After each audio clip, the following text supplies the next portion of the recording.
নমস্কার বন্ধুরা, সুপ্রতীক ট্রাস্ট নির্মিত প্রেমের পাখি নামক কাহিনীমালা পরিবেশিত হচ্ছে। আমি আপনাদের বন্ধু শর্মিষ্ঠা উপস্থিত হয়েছি কাহিনীর ৬০ নম্বর পর্ব নিয়ে। টোকিও দেখার পরে নিশা এবং প্রতীক টোকিও থেকে ৬০ কিলোমিটার দূরে ইয়োকোহামা শহরে ইয়োকোহামা সি প্যারাডাইস দেখতে গেছে। ইয়োকোহামা হলো একটা সমুদ্র বন্দর এবং জাপানের দ্বিতীয় বৃহত্তম এবং গুরুত্বপূর্ণ একটা শহর।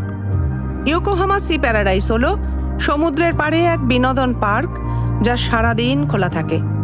এখানে aquarium, shopping mall, hotel, marina আর বিনোদনমূলক রাইড আছে এবং সারাদিন ধরে ঘুরে উপভোগ করার ব্যবস্থা আছে। ১৯৯৩ সালে এই পার্কটি জনগণের জন্য খুলে দেওয়া হয়েছে। তারা প্রথমে টিকিট কেটে অ্যাকোয়া মিউজিয়ামে পৌঁছলো। এটা পিরামিডের আকারে গঠিত, যেখানে ১, ৩ ও ৪ নম্বর তলায় অ্যাকোয়ারিয়াম আছে এবং ৫ তলায় অ্যাকোয়া থিয়েটার আছে। নানা জলজ প্রাণী, রঙিন মাছ এবং মনোমুগ্ধকর সামুদ্রিক জীবন দিয়ে অ্যাকোয়ারিয়াম ভর্তি।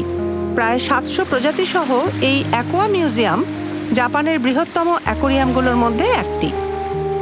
১০ মিটার লম্বা ল্যাব 1 সি অফ বিগিনিংসে ওদেরকে স্বাগত জানালো কোরাল রিফের জগৎ, যেখানে আছে yellow tang, false clown, anemone fish, spotted garden eel. এখানে সমুদ্রের জীবনরূপ সম্পর্কে জানতে পারা যায়। সমস্ত জীবের পূর্বপুরুষের উৎপত্তি সমুদ্রে। ল্যাব 3-র নাম animal that evolved in the sea. এর বৈশিষ্ট্য হলো সমুদ্রে বিবর্তিত প্রাণীদের সম্পর্কে জানানো। নিশা, প্রতীক অবাক হলো ৩ প্রজাতির পিনিপেড দেখে। এগুলো এমন প্রাণী যারা একবার স্থলে বাস করত কিন্তু আবার সমুদ্রে বাস করা বেছে নিয়েছে। শিল মাছ ছাড়াও ওকটস্ক সাগরে বসবাসকারী নানা রঙিন এবং বিচিত্র আকারের সামুদ্রিক প্রাণী দেখতে পেল। আর্কটিক এবং অ্যান্টার্কটিক সাগরে সুউচ্চ আইসবার্গ এবং হিমশৈলের বরফের দৃশ্য ছড়িয়ে আছে। যদিও মনে হয় যে এই পরিবেশে প্রাণীর বসবাস করা কঠিন, এটি আসলে উষ্ণ সাগরের তুলনায় নানা নিউট্রিয়েন্টে সমৃদ্ধ একটা সমুদ্র এলাকা। Lab 4 animal that live in ice সিতে তারা এমনই এক বরফের সমুদ্রের বসবাসকারী প্রাণীদের প্রদর্শনী দেখল। Lab 5 herd living in vast expanse of sea and sparkling ফিশে ছোট মাছ যারা নিজেদের রক্ষা করার জন্য একত্রিত হয়ে বিভিন্ন আকার ধারণ করে, আর মাঝারি আকারের মাছ এই ছোট মাছগুলিকে খাবার চেষ্টা করে, এবং হাঙরের মতো বড় মাছ যারা সব মাছেদের ওপরে তাদেরকে দেখতে পেল। Lab 6 the sea and the life that get back of the sun. এই ফ্লোরে হাকেজিমার চারপাশের সমুদ্রে বিভিন্ন সামুদ্রিক পরিবেশ যেমন টাইডাল ফ্ল্যাটস, ইল গ্রাস বেডস, এলগি বেডস, পাথুরে সৈকত ইত্যাদি দেখতে পেল। টোকিও উপসাগর এবং সাগামি উপসাগরের বিভিন্ন আকর্ষণীয় ক্ষেত্র আর তার মধ্যে বসবাসকারী সব অনন্য সামুদ্রিক প্রাণী দেখতে পেল। গভীর সমুদ্র এক অন্ধকার জগৎ, যেখানে সূর্যালোক কখনো পৌঁছায় না। জলের উচ্চচাপ, জলের নিম্ন তাপমাত্রা, কম মাত্রায় অক্সিজেনের উপস্থিতি এবং ভালো খাবার না থাকায় সেখানে খুব কষ্টকর পরিবেশ বিরাজ করে। জীবন্ত প্রাণী এই পরিবেশেও স্বাধীনভাবে বিবর্তিত হয়, অভিযোজিত হয় এবং বেঁচে থাকে। এই প্রাণীদের বাস্তুশাস্ত্রের বেশিরভাগই রহস্যে আবৃত। Lab 7 deep sea aquarium mystery of the under water ডেলে টোকিও এবং সাগামি উপসাগরের গভীর জলে বসবাসকারী বিরল প্রাণীদের পাশাপাশি মিৎসুকুরিনা এবং লাভ শার্কও দেখল এই জলে। হাঙর হলো মহাসমুদ্রের রাজা, যারা সারা বিশ্বের মহাসাগর ঘুরে বেড়ায়। তারা এই টোকিও উপসাগরেও বসবাস করে। Lab 8 king Shark of the sea the world of sharks through the 5 সেন্সেসে হাঙ্গরদের দেখতে পাওয়া যায় এবং তাদের বেঁচে থাকার পরিবেশ সম্বন্ধে জানা যায়। শেষে প্রতীক এবং নিশা এলো বহু প্রতীক্ষিত অ্যাকোয়া স্টেডিয়ামে, যেখানে সামুদ্রিক প্রাণীদের নিয়ে নানা রকম শো হয়। এই শো উত্তেজনা এবং ঘটনায় পূর্ণ, যেখানে পেঙ্গুইনদের কমিক পারফরমেন্স দেখা যায়। দলে দলে ডলফিনের গতিশীল acrobatic jump, bottle nose dolphin, Pacific white sided dolphin, white whale, walrus ইত্যাদি দেখা যায়।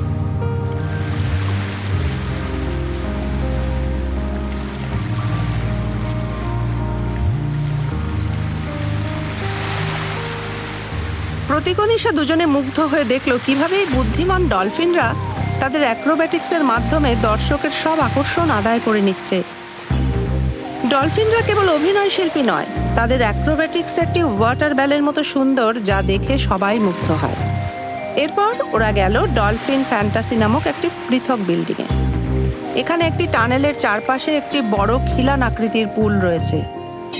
দর্শনার্থীরা সুড়ঙ্গের মধ্যে দিয়ে হেঁটে যেতে যেতে তাদের চারপাশের পুলে ডলফিন, স্টিংরে এবং অন্যান্য মাছের সাঁতার কাটা দেখতে পারে।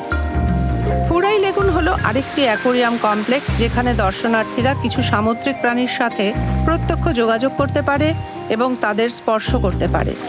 যারা প্রাণীদের সাথে আরও বেশি যোগাযোগ স্থাপন করতে চায়, যেমন খাওয়ানো এবং সুভেনির হিসেবে ছবি তোলা ইত্যাদি, তারা আলাদা করে বেশি টাকার টিকিট কেটে সেই সুযোগ পেতে পারে। এরপর ওরা গেল উমি ফার্ম।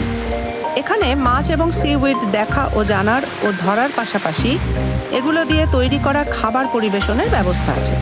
প্রথমে ওরা মাছ ধরার অভিজ্ঞতা অর্জন করলো।